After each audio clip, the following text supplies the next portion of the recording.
जय हिंद दोस्तों। राइन family channel में आपका स्वागत है। आज मैं देश के बहुत बड़े लीडर मोहम्मद अली अशरफ फातमी साहब, जो आरजेडी के कद्दावर नेता हैं, और सबसे बड़ी बात है मानव संसाधन विभाग में केंद्रीय राज्य मंत्री रह चुके हैं। आज उनसे मैं शिक्षा विभाग से संबंधित कुछ सवालें पूछता हूं और मुझे उम्मीद है कि संतोषप्रद उत्तर देंगे। हाँ सर, जनाब मोहम्मद अली अशरफ फातमी साहब, आप ये बताइए कि इन दिनों शिक्षा विभाग में जो सरकार ने कहा था कि सबको राज्यकर्मी का दर्जा दे देंगे, समान काम का समान वेतन दे देंगे, लेकिन माननीय नीतीश कुमार जो बिहार के मुख्यमंत्री हैं, गांधी मैदान में ही बोले थे हल्का एग्जामिनेशन लेकर के दे देंगे, लेकिन आज तक न समान काम का समान वेतन हुआ न स्थानांतरण हुआ। इस संबंध में आप क्या कहना चाहते हैं सर? जी, पहले तो बहुत बहुत शुक्रिया आपका कि आपने अपने YouTube चैनल पर हमें मौका दिया और जो सवाल आपने किया है वो मेरे लिए बहुत ही प्रिय भी है, इसलिए मैं विस्तार से आपसे इस पे बातें करूंगा।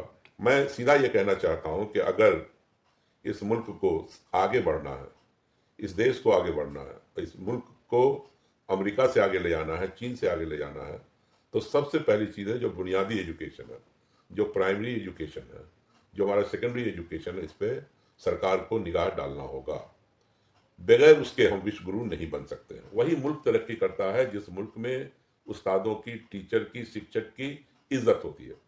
आप चले जाएं, यहाँ से फिनलैंड चले जाइए, इंग्लैंड चले जाइए, कनाडा चले जाइए, अमेरिका चले जाइए, एक टीचर जो है स्कूल में पढ़ाने वाला, वो किसी प्रोफेसर से कम नहीं होता है उसकी वैल्यू, और तनख्वाह में भी बहुत दूरी नहीं होती है। यहाँ तो लगता यह है कि हम टीचर को अगर पैसा दे रहे हैं तो उस पर एहसान कर रहे हैं।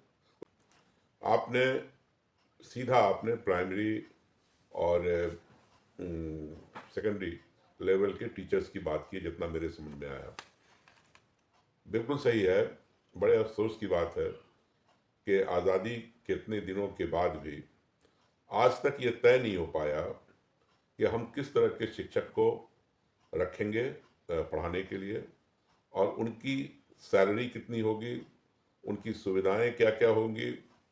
और यही कारण है, यही वजह है कि आप देखिएगा कि कशमकश एक सरकार में और टीचर्स में बराबर किसी न किसी बात को लेकर अनबन बनी रहती है।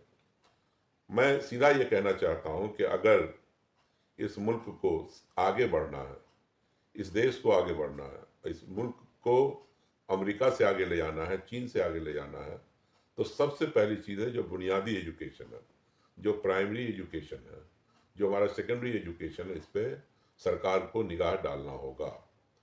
बगैर उसके हम विश्व गुरु नहीं बन सकते हैं।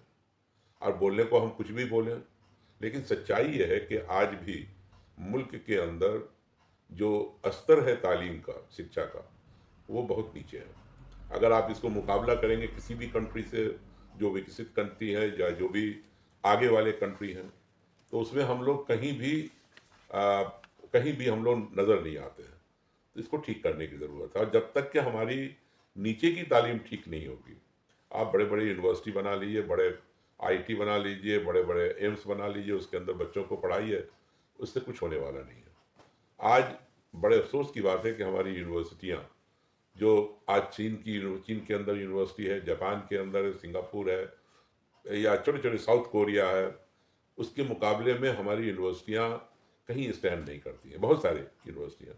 और वर्ल्ड रैंकिंग में देखें तो बहुत ही नीचे हैं हम लोग। ये तो हायर एजुकेशन को छोड़ दीजिए, आज इस पर हम बात ही नहीं कर रहे हैं। आज आपसे मैं बिल्कुल ही स्पष्ट रूप में कहना चाहता हूँ कि आज आपके पास सिर्फ ये ना कहें कि सरकार निगाह नहीं डाल रही है टीचर की तरफ, हमारी भी कुछ गलती है। जो हमारे टीचर्स हैं वो भी एट पार नहीं है। उन अगर आप अगर एजुकेटेड नहीं हैं, आप सही माने में तालीम नहीं है आपके पास, शिक्षा नहीं है आपके पास, तो आप पढ़ा भी नहीं पाइएगा। लेकिन सबसे जो इसमें गलती है वो सरकारों की है। सरकार जिस तरह से वो डॉक्टर का ध्यान रखती है या इंजीनियर का ध्यान रखती है, या अपने जो बड़े ऑफिसर्स हैं उसका ध्यान रखती है, उसी तरह से इनको टीचर का भी ध्यान देना होगा। वही मुल्क तरक्की करता है जिस मुल्क में उस्तादों की, टीचर की, शिक्षक की इज्जत होती है। आप चले जाएं, यहाँ से फिनलैंड चले जाइए, इंग्लैंड चले जाइए, कनाडा चले जाइए, अमेरिका चले जाइए, एक टीचर जो है स्कूल में पढ़ाने वाला, वो किसी प्रोफेसर से कम नहीं होता है उसकी वैल्यू, और तनख्वाह में भी बहुत दूरी नहीं होती है। यहाँ तो लगता यह है कि हम टीचर को अगर पैसा दे रहे हैं तो उस पर एहसान कर रहे हैं, उसको अगर कुछ सहूलत मिलनी है और देते हैं तो भी एहसान समझते हैं कि हमने दे दिया। आप कुछ नहीं दे रहे हो, आप शिक्षा के पूरे निज़ाम को, ये कोई एक नहीं, मैं सभी सरकारों का, देखो एक चीज़ समझना कि जो शिक्षा है वो उसमें 90% जिम्मेदारी या उससे ज़्यादा स्टेट्स की है। भारत सरकार चंद यूनिवर्सिटी चलाती है और फिर एड करती है यूनिवर्सिटीज़ को, और डायरेक्ट में अगर देखिएगा तो वो कुछ केंद्रीय विद्यालय चलाती है जिसकी तादाद 1000 के इर्द गिर्द होगी, और 650 डिस्ट्रिक्ट हैं देश के अंदर तकरीबन, तो उतने नवोदय विद्यालय चलते हैं, कुछ तिब्बतियन स्कूल चलते हैं। तो जो बड़ी जिम्मेदारी है वो स्टेट्स की है, और स्टेट्स ही को सब कुछ देखना है। और स्टेट फेल हुई है, मतलब चाहे वो हिंदुस्तान के किसी राज्य को ले लीजिए, वो फेल हुई है। साउथ के कुछ राज्य हैं जहाँ पर ध्यान दिया जा रहा है, लेकिन फिर भी वो भी एक दायरे में बंधे हुए हैं।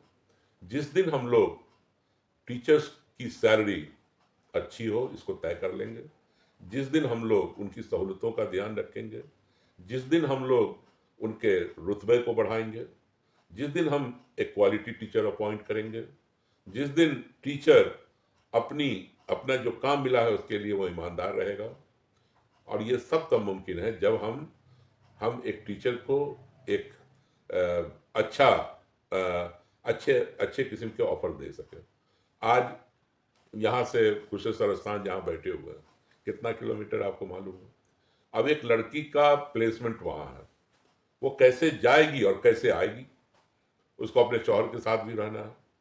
तो अगर आपने कोई इंतज़ाम वहाँ स्कूल में उसके एकोमोडेशन का इंतज़ाम किया होता, उनके रहने का इंतज़ाम किया होता अच्छा उसके स्टैंडर्ड से, फिर इतनी दूरी पर रह रही है उसको कुछ आप एक्स्ट्रा पैसा दें, तभी जाकर के जब इन सारी चीज़ों को आप ध्यान देंगे तभी जाकर के आप निदान। अच्छा, उनकी ट्रेनिंग नहीं हो रही है, वो जो बीएड डीएड किस तरह से करके आ रहे हैं हम सबको मालूम है, उनकी कोई ट्रेनिंग नहीं है। हमारे जितने भी टीचर अपॉइंट होते हैं उनकी क्वार्टरली ट्रेनिंग होनी चाहिए, कौन करेगा? वो सरकार करेगी, वो भी नहीं कर पा रही है। तो ये जो कशमकश है, ये जो लड़ाई है, इसकी ज़रूरत नहीं है।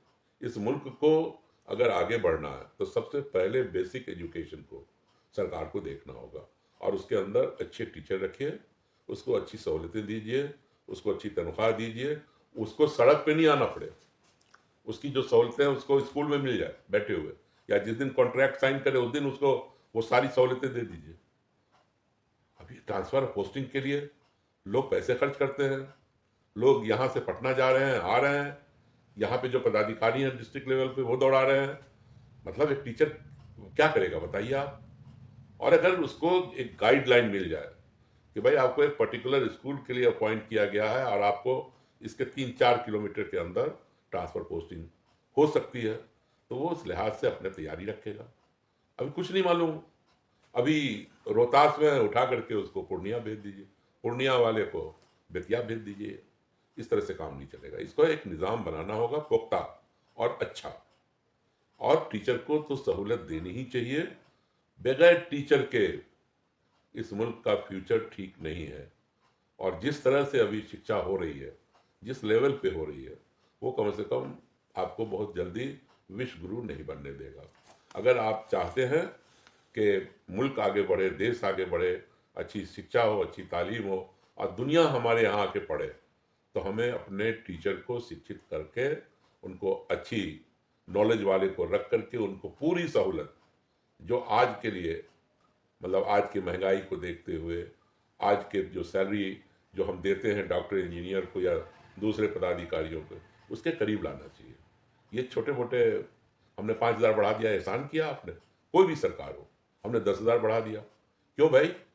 उसका एक आप रखते क्यों नहीं हो? कभी आप कुछ करते हैं, कभी कुछ करते हैं।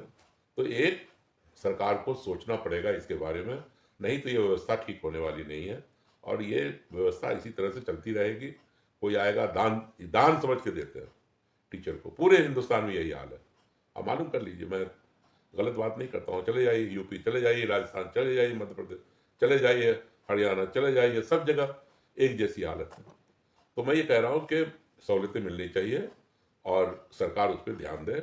और टीचर के लिए भी मैं एक बात कहूँगा, मेहरबानी करके आप पढ़िए, जो पढ़ता है वही पढ़ाता है। और न्यू मेथड्स आ रहे हैं आजकल दुनिया के अंदर। आज देखो ना फिनलैंड में किस तरह से पढ़ाई हो रही है, बच्चे को इतने तरह से इतने तरीके से पढ़ाने का निज़ाम आ गया, सिस्टम आ गया। आज एक सरकारी स्कूल के मुकाबले में एक प्राइवेट स्कूल में लोग क्यों भेजते हैं बच्चों को? क्योंकि वहाँ पर न्यू टेक्निक है, डेली का डेली रिवीजन है, होमवर्क है, टीचर केयरिंग है। और ये सब कुछ हमारे स्कूलों में नहीं हो रहा। कोई स्कूल है तो उसमें मालूम हुआ कि 1500 बच्चे पढ़ रहे हैं, टीचर है तो क्लास नहीं, क्लास है तो टीचर नहीं। ये कैसे मुमकिन है कि इस तरह से ये शिक्षा व्यवस्था ठीक होगी? इसलिए पूरे देश के अंदर और ख़ास तौर से हमारे राज्य के अंदर शिक्षा व्यवस्था को ठीक करना है तो एक तरफ सरकार को ठीक होना होगा, दूसरी तरफ टीचर को भी ठीक होना होगा। बच्चों की कोई गलती नहीं है, मान लेना आप। बच्चा तो इनोसेंट है, तो बिल्कुल उसको जिस सांचे में डालोगे वैसा हो जाएगा। और जैसे अच्छा सांचा होगा अच्छा हिंदुस्तान बनेगा, खराब सांचा होगा खराब हिंदुस्तान बनेगा। तो इसलिए इसमें पूरी कॉम्प्रिहेंसिव स्टडी की ज़रूरत है, कॉम्प्रिहेंसिव इम्प्लीमेंट और जो कुछ निकल का है उसके इम्प्लीमेंटेशन की ज़रूरत है। जी, आखिर सवाल है सर मेरा कि माननीय नीतीश कुमार पहले बोल रहे थे कि हर शिक्षक को अपने पंचायत प्रखंड में होगा। अब डॉक्टर एस सिद्धार्थ साहब 10 अनुमंडल का जो है वैकल्पिक भी व्यवस्था दिए। इसमें जब टीचर जो है अपने पंचायत या प्रखंड में रहेगा तो मानसिक तनाव से बेफिक्र रहेगा। इस संबंध में शिक्षकों का स्थानांतरण संबंधी कुछ गाइडलाइन दीजिए सर। देखिए, ऐसा है कि जब आप नौकरी दें किसी को भी तो उसको ये जानकारी होनी चाहिए कि हम कहाँ पढ़ाने जा रहे हैं। और अगर उनको ये बता दिया गया कि आपका ट्रांसफ़र कन्याकुमारी भी हो सकता है और श्रीनगर भी हो सकता है, तो वो टीचर को तैयार रहना चाहिए कि भाई हम कहीं भी भेजे जा सकते हैं। तो ये टर्म्स एंड कंडीशन में कॉन्ट्रैक्ट के होना चाहिए। एक टीचर जो अपॉइंट हो रहा है वो एक पंचायत के इर्द गिर्द ही इसका ट्रांसफर पोस्टिंग होगा, या ब्लॉक स्तर पे होगा, या डिस्ट्रिक्ट स्तर पे होगा, या इंटर डिस्ट्रिक्ट होगा। इसको पहले से जानकारी होनी चाहिए। और नंबर 2 कि उसको बेमतलब का अगर पॉसिबल है तो घर से जितना करीब रहे, क्योंकि आपके पास सहूलत नहीं है ना, आपके पास टीचर्स के रहने के लिए जगह है स्कूल के अंदर। अरे आप छोड़ दें, दूसरी तरफ देखिए प्ले ग्राउंड नहीं है स्कूलों के अंदर। मतलब उस पर जाइए तो फिर लंबी बहस है। लेकिन टीचर का जब अपॉइंटमेंट करें तो इन राइटिंग लें कि भाई ठीक है, आपको इन शर्तों पर, अरे आपको पसंद नहीं आ रहा है टीचर को तो छोड़ दें, भाई नहीं, I can not do this. लेकिन फॉर एग्जाम्पल मैं आपसे बताता हूँ कि केंद्रीय विद्यालय है या नवोदय विद्यालय है, उसमें टर्म्स एंड कंडीशन में है कि आपको इतने ऐसे इलाके में इतने दिन रहना है, ऐसे इलाके में इतने दिन रहना है। और लोग आराम से जाते हैं आते हैं, कोई प्रॉब्लम नहीं है। आप देख लें नवोदय विद्यालय केंद्रीय विद्यालय में, लेकिन उनको सैलरी अच्छी मिलती है, उनको सहूलतें हैं, तो मेंटली भी वो फ्री है कि मेरा बच्चा केंद्रीय विद्यालय में पढ़ेगा और अच्छी पढ़ाई होगी उसकी, हमें क्या प्रॉब्लम है। तो पूरे देश घूमता है वो, उसको कहीं आने जाने में प्रॉब्लम नहीं है। लेकिन ये सरकार का काम है कि वो जो भी एग्रीमेंट हो उसके अंदर स्टार्टिंग में बताइए, नहीं कि हम अब एप्लीकेशन लिया जा रहा है, कई लाख लोगों का एप्लीकेशन ले लिया गया और उसके बाद उस पर फैसला पेंडिंग है। तो ये शक और शुभा, और इसको बिल्कुल ही मैं तो ये कहूँगा कि राजनीति से कभी नहीं जोड़ना चाहिए। ये रिफॉर्म का काम है। हम लोग तो कहते हैं कि हम सरकार की मदद करने को तैयार है। अगर वो हमसे राय लेंगे तो हमसे राय बुला के लें, अब मुझे जा करके मदद करने में सरकार को कोई प्रॉब्लम नहीं। लेकिन एक अच्छा सिस्टम आना चाहिए राज्य के अंदर और पूरे हिंदुस्तान के अंदर। मैं एक राज्य की बात नहीं कर रहा हूँ। और जहाँ तक प्रॉमिस किया क्या हुआ उसके बारे में मुझे ज़्यादा जानकारी है नहीं। लेकिन जैसे सरकार तो किसी से पढ़ाए, उसे उसको फ़र्क नहीं पड़ता। अगर सहूलत नहीं है उसको स्कूल के इर्द गिर्द, सरकार नहीं दे पा रही है, तो उसकी फिर जिम्मेदारी बनती है कि उसको अपने जहाँ घर है उसका, उसके इर्द गिर्द जो भी उसको सूटेबल जगह हो दे। अब ठीक है, कभी कभी ऐसा भी है कि एक स्कूल में बहुत टीचर हो गए एक ही सब्जेक्ट के, तो थोड़ा दूर भी जाना पड़ सकता है। लेकिन ये पहले से टीचर्स को मालूम हो कि हमारे साथ ऐसा होने वाला है। पैनिक है लोग। लड़कियां आज मुझे मालूम है कि 30-40 किलोमीटर जाती हैं, और किस तरह से जाती हैं, किस तरह से आती हैं। कभी गैर मर्दों का वो मदद लेती हैं, मोटरसाइकिल पे चली जा रही हैं। तो ये कहीं से ठीक नहीं है, और किसी भी हालत में इसके अंदर रिफॉर्म की ज़रूरत है और यूनिफॉर्मिटी की ज़रूरत है। बहुत बहुत शुक्रिया सर, आपने बिहार सरकार को भी और शिक्षा विभाग को भी गाइडलाइन दिया और शिक्षकों और शिक्षिकाएं को भी निर्देश दिया। मुझे उम्मीद है कि सरकार भी इस पर जो है ध्यान आकृष्ट करेंगे और शिक्षक शिक्षिकाएं भाई बहनें भी आपके बातों को गहन ध्यान देते हुए कार्य संपादन करेंगे। जय हिंद, जय भारत। धन्यवाद।